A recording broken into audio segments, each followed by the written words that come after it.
দেশের পথে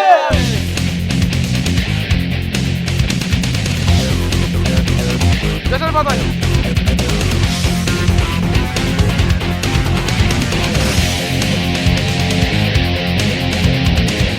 পথে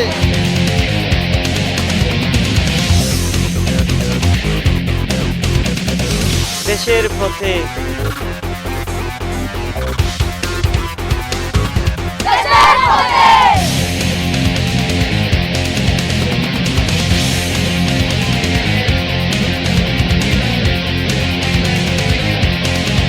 দেশের পথে দেশের পথে। বন্ধুরা, দেশের পথের আজকের ব্র্যান্ড নিউ এপিসোডে আপনাদের স্বাগতম। গত 3 সপ্তাহ ধরে আপনারা আছেন কুমিল্লায়। ঘুরলেন তো অনেক জায়গায়, দেখলেন অনেক কিছু। তো চলুন প্রথমেই আজ আপনাদের নিয়ে যাই দ্বিতীয় বিশ্বযুদ্ধের স্মৃতি বিজড়িত কুমিল্লা ওয়ার সিমেট্রি দেখতে। যেতে পথে আবারও আপনাদের জানিয়ে রাখি, ঢাকা থেকে কুমিল্লা দূরত্ব সড়ক পথে 97 কিলোমিটার এবং রেলপথে 166 কিলোমিটার। সড়ক পথে যেতে সময় লাগে 1.5 থেকে 2 ঘন্টা, ভাড়া লাগবে 100 টাকার মতো। ঢাকার সায়দাবাদ থেকে পরিবহন সুবিধা পাবেন সারা দিনই, আর কুমিল্লায় থাকা খাওয়ার ভালো ব্যবস্থা রয়েছে। হ্যাঁ, আমরা চলে এসেছি ওয়ার সিমেট্রিতে। এটি দেখতে আপনাদের আসতে হবে কুমিল্লা শহর থেকে 4 কিলোমিটার পশ্চিমে ময়নামতি ক্যান্টনমেন্ট এলাকার উত্তর পূর্ব দিকে। এখানে 1945 সালে জাপানি বাহিনীর সাথে যুদ্ধে নিহত ইউরোপীয় ও এশীয় স্থল ও বিমান ও নৌসেনাদের সারি সারি সমাধি ও পৃথক পৃথক ফলকের নাম, জন্ম তারিখ, মৃত্যুস্থান, দেশের নাম লেখা আছে। মনোরম প্রাকৃতিক পরিবেশের মাঝে এই সমাধি ক্ষেত্রে রয়েছে 357 জন ব্রিটিশ, 178 জন ভারতীয়, 86 জন পশ্চিম আফ্রিকান, 56 জন পূর্ব আফ্রিকান, 12 জন কানাডিয়ান, 12 জন অস্ট্রেলিয়ান ও 24 জন জাপানি সেনা সহ মোট 737 জন নিহত যোদ্ধার সমাধি। কবরস্থান দেখতে যে কত সুন্দর হতে পারে তা কুমিল্লার এই ময়নামতি ওয়ার সিমেট্রি না দেখলে আন্দাজ করতে পারবেন না। তো দেখুন নয়ন ভরে ময়নামতি ওয়ার সিমেট্রি।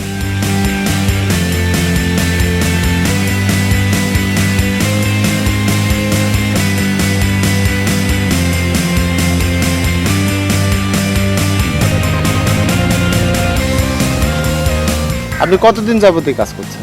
আমি এখানে ধরেন প্রায় 33 বছর। 33 বছর যাবত পরিষ্কার পরিচ্ছন্নতা দিকটা দেখছেন আপনি। জি।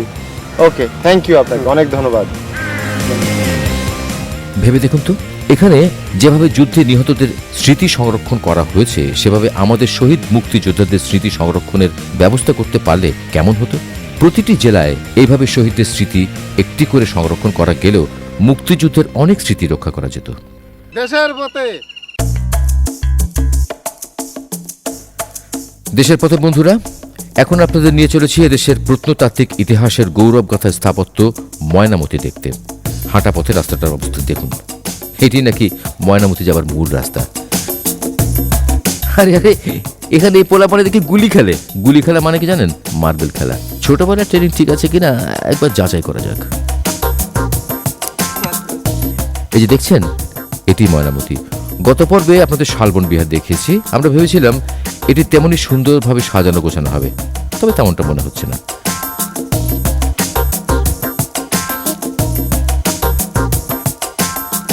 আমাদের ক্যামেরাম্যানের ইচ্ছে হলো উপর থেকে ময়নামতির ছবি তুলবে। দেখা যাক সে কেমন ছবি তোলে। কথিত আছে অনেক দিন আগে এক রাজার ময়নামতি ও লালমতি নামে 2 মেয়ে ছিল। ময়নামতি নামে হয়েছে ময়নামতি পাহাড়, আর লালমতি নামে হয়েছে লালমাই পাহাড়। 1857 সালে সর্বপ্রথম ময়নামতি পাহাড়ের ভেতর দিয়ে রাস্তা তৈরি করতে গিয়ে দুর্গ জাতীয় স্থাপনার সন্ধান মেলে। দ্বিতীয় বিশ্বযুদ্ধের সময় ব্রিটিশ সেনাদের বাংকার তৈরির প্রয়োজনে ঠিকাদাররা এই অঞ্চলের প্রত্নতাত্ত্বিক স্থাপনার ইট নিয়ে যায়, আর এ কারণেই প্রত্নতত্ত্ব বিভাগের জরিপের আগেই হারিয়ে যায় অনেক কিছু। তারপরও মাটি থেকে 40 ফুট উপরে এই ময়নামতি প্রাসাদ বা রানীর বাংলোয় দেখার অনেক কিছু আছে।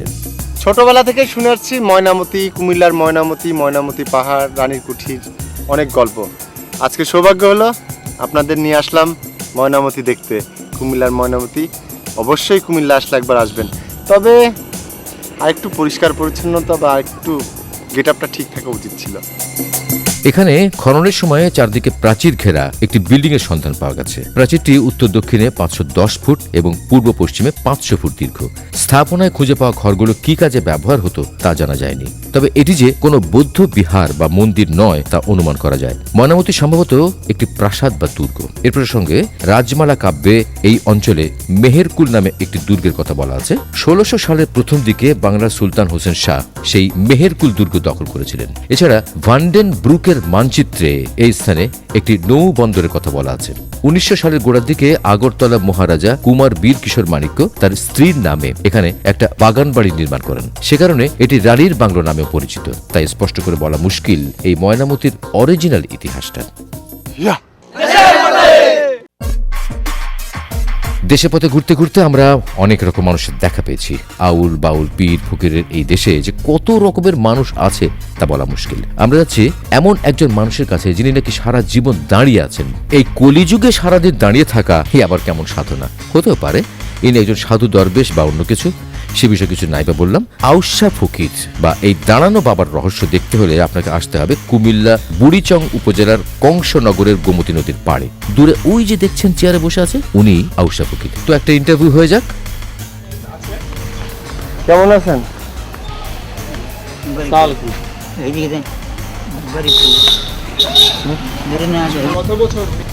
আমরা খবর পাইছি যে আপনি বসে থাকেন না দাঁড়ায় থাকেন। আগে এখন দাঁড়ানো, হ্যাঁ, দাঁড়ানো কয় বছর দাঁড়াইছিলেন? মারপর তো করে দেবো হ্যাঁ, তাও তাও আমি যে শরীর কইতে পারতাম, আমি শিশুগুলো দিয়ে মারপর তো ওই মুড়ি নিয়ে আমি গাইবি, আমি চিনব। এখানে আমি কোথাও মনে 35-এর উপরে এনে কম এগুলো এগুলো দিতে পারে এই বইটা। শরীর কইতে পারতাম না ভাই। এইখানে দাঁড়ায় থাকতেন? হয় এখানে বসি, এত এত আগে কোনো জায়গাতে আমি বসি না, এখন বসছেন? এখানে বসে আল্লাহ আমার আর কতক্ষণ বসে থাকেন আপনি? সবসময় রাত্রেও? কাম ছাড়লে করে দিই এখানে সবসময় বই দিই। কি ছাড়লে? আমার কাম আছে না। ও আচ্ছা আচ্ছা, আপনি খাওয়া দাওয়া কখন করেন? এখানে এখানেই করেন? ঝড় বৃষ্টি আসলে কি করেন? আগে তো মেঘ বেশি সবসময় থাকছে, সবসময় মেঘ বৃষ্টির সময় থাকছেন? অন মেঘটা কম দিন কাম ছাড়তে হলে যাই নিয়ে দিদি আপনার খাওয়া দাওয়া আসে কোথা থেকে? সব মানছে মানুষে দেয়? আচ্ছা, আবার আপনার বয়স কত এখন? 1342 বাংলা বলছি। 1342 বাংলা? হ্যাঁ কইছি আর কি, আমি তো কইতে পারতাম না, আমি মনে শোনার কথা আর কি। আপনার ছেলে মেয়ে আছে? এইগুলা কে? এগুলা তোমার কে হয়? চারটা ছেলে দুইটা মেয়ে? এই ওনাকে চেনেন আপনি? হ্যাঁ, কখন থেকে, ছোটবেলা থেকে চেনেন? আমরা বুঝতে দেখছি এখানে আর ওই পাউডার আছে এখান থেকে 1 মাইল দূরে। হ্যাঁ, আপনার বুদ্ধি হওয়ার পর থেকে দেখছেন উনি কি দাঁড়ায় আছে? দাঁড়ানো আছে, দাঁড়ানো আছে। এখন উনি বসে থাকেন? বসে আজকে বছর 2 বছর ধরে উনি বসে থাকেন। আমরা শুনছি রাস্তায় নাকি অ্যাক্সিডেন্ট হতো খুব। অ্যাক্সিডেন্ট দাম করলে তো মানে অ্যাক্সিডেন্ট হতো, ওইখান থেকে একটু আল্লাহ আসান করছে। ওনার কারণে আসান হয়েছে। তো আপনার নাম কি? আমার নাম আবু তাহের। আবু তাহের? আবু তাহের ভাই। দেশের পথে দেখলেন তো কত রকম মানুষ যে আছে আমাদের দেশে। বন্ধুরা, আমরা অনেকেই 71-এর মহান স্বাধীনতা যুদ্ধ দেখিনি, তো এখানে এসে জানতে পারলাম খুব কাছেই স্বাধীনতা যুদ্ধের স্মৃতি বিজড়িত একটা মসজিদ আছে। আসুন মসজিদটি ঘুরে আসি।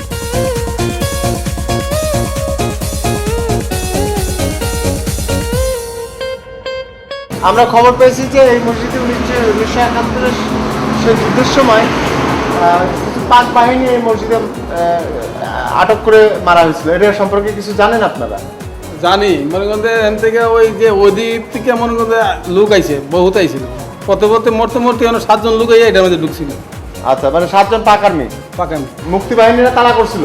না, ওদিকে তো জনসাধারণ তারা করছে। তখন তাদেরকে মারছিল, আমরা শুনছি 7 ফুটা করে। 7টা মনে করেন আছে না ইয়া কইরা, তারপরে মরিচের গুড়ি মনে করেন আছে, মরিচের গুঁড়া। আচ্ছা আচ্ছা, তারপরে তখন আছে না ঢেলে দিছে, ওরা থাকতে পারতে আছে না, তখন তারা বাড়িছে, তখন তারা আছে না এই জনসাধারণের পিঠটা জনগণ মেরে ফেলে।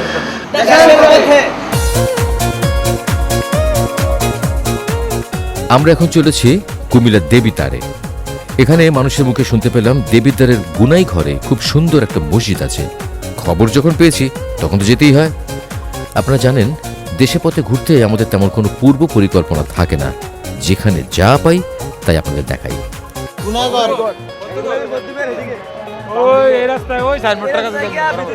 এই রাস্তা করে সিধা সিধা গিয়ে তারপরে রাস্তা আছে রাস্তার তো চলুন আপনাদের সেই মসজিদে নিয়ে যাই। ও যে দেখছেন, ওটি সেই মসজিদ। কুমিল্লার দেবিদ্বারের গুনাই ঘর বায়তুল আজগর 7 গম্বুজ মসজিদ দেখছেন আপনারা। মসজিদটা দেখতে কি মনে হচ্ছে? এখানে এসে জানতে পারলাম এই মসজিদটি ঐতিহাসিক কোনো মসজিদ নয়। স্থানীয় একজন প্রভাবশালী ব্যক্তি কয়েক বছর আগে এই সুন্দর মসজিদটি নির্মাণ করেছেন। এখন এই মসজিদটিকে ঐতিহাসিক না বলা গেলেও এটি যে একসময় ঐতিহাসিক কোনো মসজিদে পরিণত হবে না এ কথা বলা যায় না। খুবই সুন্দর কারুকাজ করা এই মসজিদটির মিনার থেকে শুরু করে দেয়ালের প্রতিটি কোনায় কোনায় মুসলিম রীতির চমৎকার কাজ করা রয়েছে। দেশে পথে ঘুরে অনেক মসজিদ আমরা দেখেছি, তবে এয়ার কন্ডিশন মসজিদ কিন্তু দেখিনি। দেখে নিন আমাদের দেখা প্রথম এসি মসজিদ।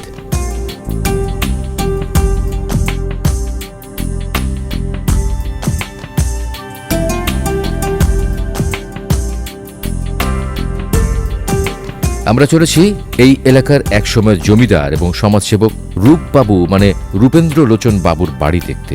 সেখানে যেতে হলে আপনাদের কুমিল্লার মুরাদনগরের বড়ুরা গ্রামে আসতে হবে। তো যেতে যেতে আমাদের যোগাযোগের ঠিকানা লিখে দিন।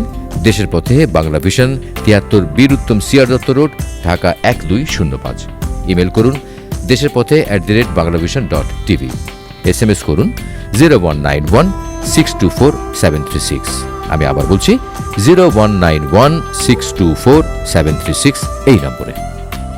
জমিদার রূপবাবুর বাড়ি কোন দিকে? কত দূর যাবো? জানে না বামে। যেতে পথে কুমিল্লার প্রকৃতি আর নীল আকাশ আমাদের মনে করিয়ে দিল কুমিল্লার এই প্রকৃতির প্রেমে পড়েই হয়তো বাঙালির বিদ্রোহী কবি প্রেমের কবি হয়ে গিয়েছিলেন। নজরুল বারবার এই কুমিল্লা এসেছেন এবং এই রূপবাবুর জমিদার বাড়িতে অনেকবার গানের আসর বসিয়েছেন। জমিদার রূপবাবুর বাড়ি কোন দিকে? এই নীল আকাশ, সবুজ গাছপালা ঘেরা গ্রামের মেঠো পথ, এমন পরিবেশিত বাংলাদেশের আসল রূপ। আর এই পরিবেশে জমিদার বাড়ি, হ্যাঁ ঠিকঠাক মিলে যাচ্ছে। এটাই তো গানের জায়গা। আমরা ঢুকে পড়েছি জমিদার বাড়ির এরিয়ায়। এই যে দেখছেন, এটি জমিদার রূপবাবুর বাড়ি, অনেক বড় জমিদার বাড়ি। আমরা তার সম্বন্ধে বিস্তারিত জানাতে না পারলেও লোকমুখে শুনেছি তিনি ছিলেন সমাজসেবক এবং শিল্প সংস্কৃতির অনুরাগী। এই জমিদার বাড়িতে আসার মূল কারণ হল কবি নজরুলের স্মৃতি। জমিদার রূপেন্দ্র লোচন মজুমদারের এই বাড়িতে কবি নজরুল আসতেন। যখন তিনি এখানে ছিলেন প্রতি রাতে এখানে জলসা হতো, গান বাজনা হতো। কুমিল্লার অনেক মানুষের সাথেই কবির ভালো সম্পর্ক ছিল। তার মধ্যে রূপেন্দ্র লোচন মজুমদার, আলী আকবর খান, অবনী মোহন মজুমদার, কামিনী কুমার দত্ত, ফরিদুদ্দিন খান, নরেন্দ্রনাথ দত্ত, সুরেন্দ্রচন্দ্র পাইন, রমেশচন্দ্র ভৌমিক, নেজাবত আলী খান, কবি আব্দুস সামাদের কথা বলা যায়। আর রূপবাবুর সাথে ঘনিষ্ঠ বন্ধুত্ব থাকার কারণেই কবি এই জমিদার বাড়িতে প্রায়ই আসতেন।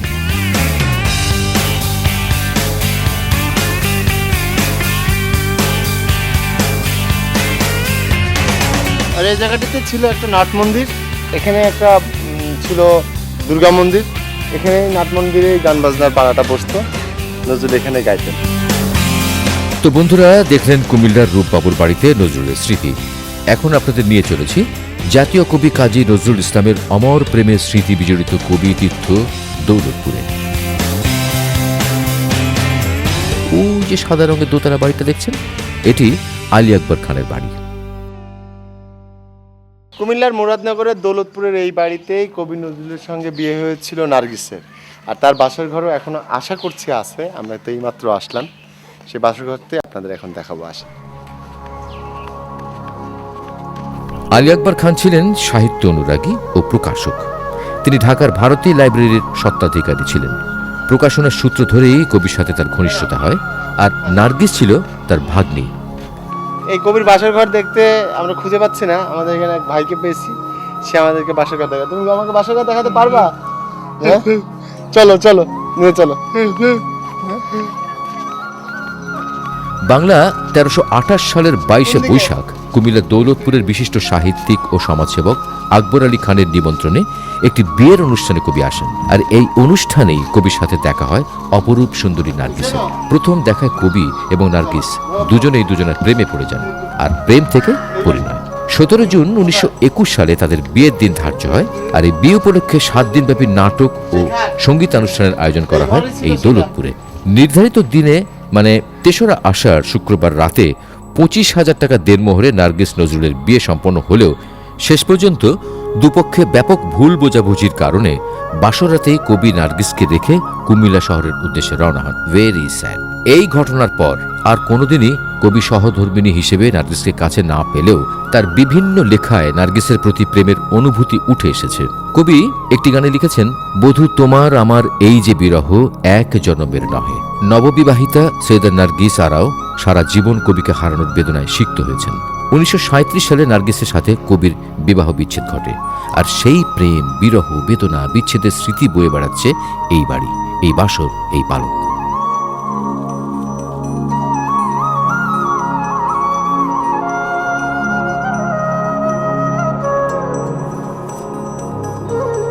ও বাবা সরাত করে পড়েছি মরাত জোরে, পড়বি পর মালির ঘাড়ে, সে ছিল গাছের আড়ে। এই সেই লিচু গাছ, যেই গাছটি থেকে দেখেই কবি নজরুল লিখেছিলেন লিচুচোর কবিতা। আমার ভাবতে অবাক লাগছে, সেই লিচুচোর কবিতার লিচু গাছের নিচে আমি দাঁড়িয়ে আছি। আপনারা একটু দেখুন। যাই বলুন না কেন, কবির লেখা লিচুচোর কবিতার লিচু গাছ হওয়ার কারণে তাবৎ লিচু গাছ থেকে এই গাছটি একটি আলাদা কদর পেয়েছে। গাছটা মানুষ হলে কত না অহংকার করত, আহারে গাছের কি ভাগ্য রে। তো চলুন দেখে আসি কুমিল্লা দৌলতপুরের আকবর আলী খানের বাড়িতে কবির আর কি স্মৃতি রয়েছে।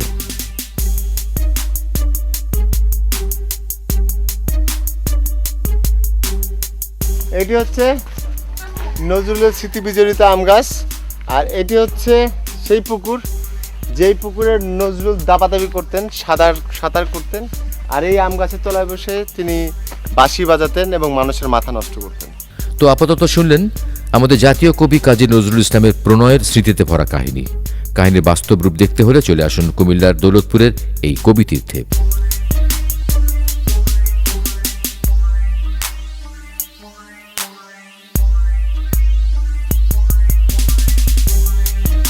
আপনারা কি জানেন কবিপত্নী নার্গিসের বাড়িও এই এলাকায়?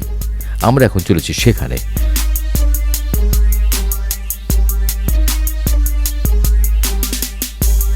নার্গিসের আসল নাম ছিল সৈয়দা খাতুন। নজরুল তার নাম দিয়েছিল নার্গিস। 1914 সালের 1 জানুয়ারি তিনি মুরাদনগরের মুন্সিবাড়িতে জন্মগ্রহণ করেন। তার বাবার নাম মুন্সি আব্দুল খালেক। মেধাবী নার্গিস 30-এর দশকে ম্যাট্রিক এবং ইডেন কলেজ থেকে আইএ পাশ করেন।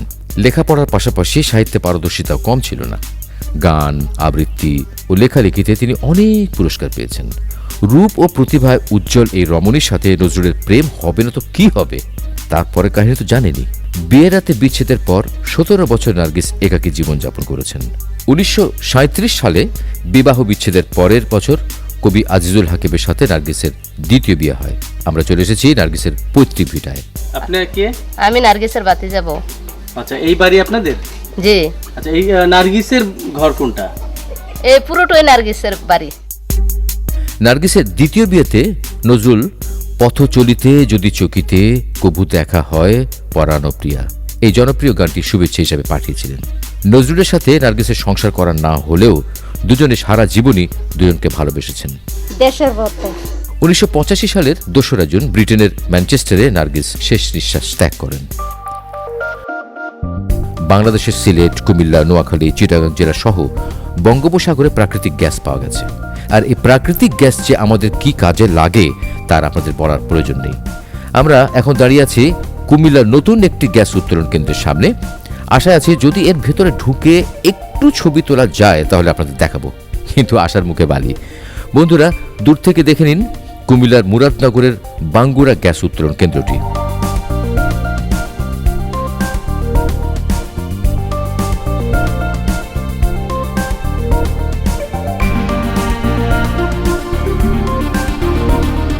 নগর আশ্রম কোন দিকে? আচ্ছা, আমরা চলেছি কুমিল্লার মুরাদনগরে অযাচক আশ্রম দেখতে, কারণ ওখানে একজন ডাক্তারবাবু আছেন যিনি কিনা বিনে পয়সায় চিকিৎসা করে আসছেন বহু বছর ধরে। এ যুগে পয়সা না নেওয়া ডাক্তার খুঁজে পাওয়া কিন্তু মুশকিল।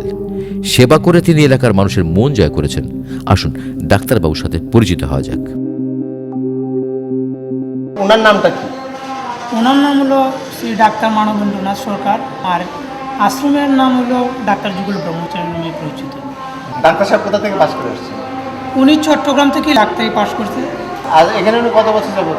উনি প্রায় 21 বছর চলছে এখানে সেবা দিচ্ছে? সেবা দিচ্ছে। উনি কোনো পয়সা করে নিন না? না। আপনি কি শুধু হিন্দুদের দেখেন না মুসলমান? না না, উনি তো কোনো হিন্দু মুসলমান নির্বিশেষে সবাইকে চিকিৎসা দিয়ে যাচ্ছে। আপনাকে ওষুধ টষুধ দেন নাকি? যারা ওষুধ কিনতে পারে না তাদেরকে কিছু কিছু করে আমরা যতটুকু পারছি দিয়ে ওষুধ দেওয়ার চেষ্টা করি। উনি এত টাকা পায় কোথায়? উনি টাকা পায় কোথায়, এটা হলো আমাদের যে এটা তো ধর্মীয় অনুষ্ঠান, কিছু কিছু আমাদের ভক্তবৃন্দ থেকে আছে, আর উনি যে বিভিন্ন প্রজেক্ট করতেছে এই প্রজেক্ট থেকে তো মোটামুটি একটা ইনভেস্ট আসে। হাঁসের প্রজেক্ট করলো, গরুর হারম ছিল, মাছের ফার্ম এখনও আছে, আর আমাদের এখন আপাতত চলছে এই মোম, আগরবাতি, তেল, আচার, এইগুলো একটা তৈরি factory, করতেছেন? হ্যাঁ, এগুলো বাজারে বিক্রি দিতেছে, ওইগুলো থেকে যা টাকা আসে ওগুলো জনগণ দেয়। চলতেছে। শুনলেন একজন জনহিতৈষী ডাক্তারের গল্প, কিন্তু আমরা আপনাদেরকে ডাক্তারের সঙ্গে দেখা করাতে পারলাম না। উনি নাই, আনফর্চুনেটলি উনি এখানে নাই, উপস্থিত নাই। তারপরে কি, আকাশে চাঁদ উঠলে তা কাউকে ডেকে দেখানো লাগে না। দেশের পথে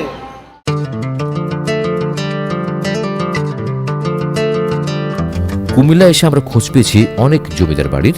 তার মধ্যে দাউদকান্দির লালপুর উপজেলার মজিদপুর জমিদার বাড়ির উদ্দেশ্যে এখন রওনা হয়েছি। ঠিকানাটা এরকম: দাউদকান্দির গৌরীপুর হোমনা রাস্তা ধরে প্রথমে আসতে হবে চারাল শাহপুর বাজারে, এরপর থেকে মজিদপুর পর্যন্ত পায়ে হেঁটে যেতে হবে। শুরু হলো মেঠো পথ ধরে হাঁটা। ভেবে দেখুন তো, আজ কতদিন এমন রাস্তায় হাঁটেননি। কত দূর হাঁটতে হবে জিজ্ঞেস করতেই সবাই বলল এই তো সামনে সামনে সামনে। এই করতে করতে প্রায় 4 কিলোমিটার হাঁটার পরে পেয়ে গেলাম মজিদপুর জমিদার বাড়ি দেখা। আচ্ছা দাদা, এই জমিদারের নাম কি ছিল? মুকুন্দলাল রায়। শুধু মুকুন্দ বাবুই নয়, এখানে রয়েছে জমিদার ক্ষিতীশ বাবু, অসীন বাবু, গোপাল বাবু, রামসুন্দর বাবু সহ অনেক জমিদারের বাড়ি।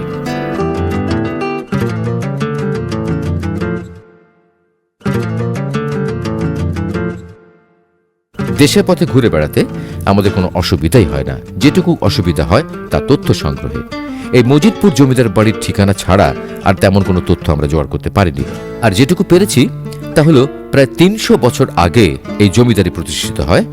দাউদকান্দি ও তিতাস নিয়ে যে বিশাল পরগনা ছিল তার পুরোটাতেই এই জমিদারি বিস্তৃত ছিল। দেশ বিভাগের পর থেকে একে একে জমিদাররা চলে যেতে থাকেন। এই এলাকায় চ্যারিটেবল ডিসপেন্সারি, একটি ডাকঘর ও সকালের ডেইলি মার্কেট ছাড়া তেমন কোনো সমাজসেবামূলক কাজ জমিদাররা করেননি।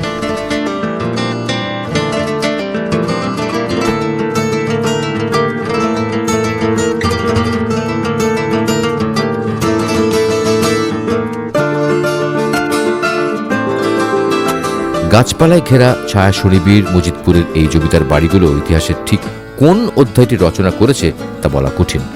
বর্তমানে মজিদপুর জমিদার বাড়িতে বসবাস করছে অনেকগুলো পরিবার।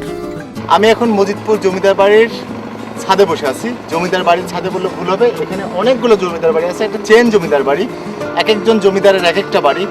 এখানে আসতে আপনারা দেখলেন আমাদেরকে হেঁটে আসতে হচ্ছে, সামনে হয়তো বা রাস্তা হয়ে যাবে, কিন্তু রাস্তা হওয়ার আগে এই গ্রামের পথ দিয়ে হেঁটে হেঁটে এখানে আসার আমন্ত্রণ জানালাম আপনাদের।